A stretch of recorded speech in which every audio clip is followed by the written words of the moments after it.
रवि लामिछाने र छविलाल जोशीको मुद्दा सुनवाई स्थगित। नक्खु कारागारबाट रविको 4 बुँदे सन्देश। अघिल्लो सरकारले प्रतिशोधमा लगाएको मुद्दा अहिलेकोले के गर्छ?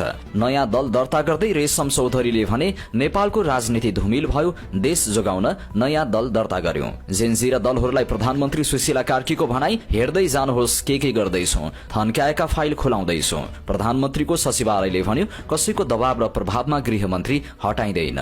एकीकृत समाजवादीका महासचिव घनश्याम भूषालको प्रस्ताव, एमाले भित्रका वामपन्थीले विद्रोह गर्दैछन्, माओवादीसँग एकतामा हतार नगरौं। भूषालले भने माओवादी पनि विभाजित हुन सक्छ, म राम्रो सम्पर्कमा छु। नेकपा यसको बैठकमा प्रमेश हमालले राखे एकताका 3 आधार, नेतृत्व परिवर्तन तेस्रो प्राथमिकतामा। नेकपा यसको बैठकमा सेना प्रहरी विरुद्ध विद्रोहको माग। केपी ओली सहितका नेताहरूको सुरक्षाकर्मी कटौतीप्रति नेकपा एमालेका महासचिव शंकर पोखरेलको असन्तुष्टि। पोखरेलले भने सुरक्षा निकायले साथ छोड्दा ओली नेतृत्वको सरकार ढल्यो। जेन्जी आन्दोलनमा प्रहरीको भूमिकालाई लिएर एमाले महासचिवले उठाए प्रश्न।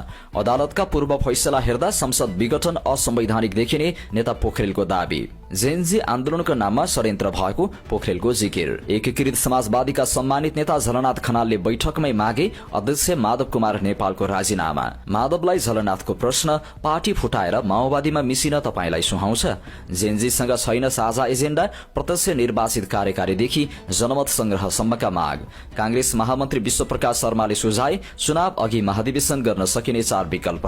कार्यतालिकामा कुरा नमिलेपछि केन्द्रीय समिति बैठकमा उपस्थित भएनन् कांग्रेस महामन्त्री गगन थापा।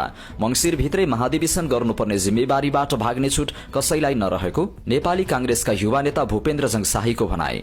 पुसभित्र नियमित महाधिवेशन गर्नु नै अहिलेको समाधान भएको कांग्रेस नेता प्रदीप पौडेलको भनाई। माओवादी केन्द्रसँग एकता गर्ने महेन्द्र राय यादव नेतृत्वको नेपाल समाजवादी पार्टीको निर्णय।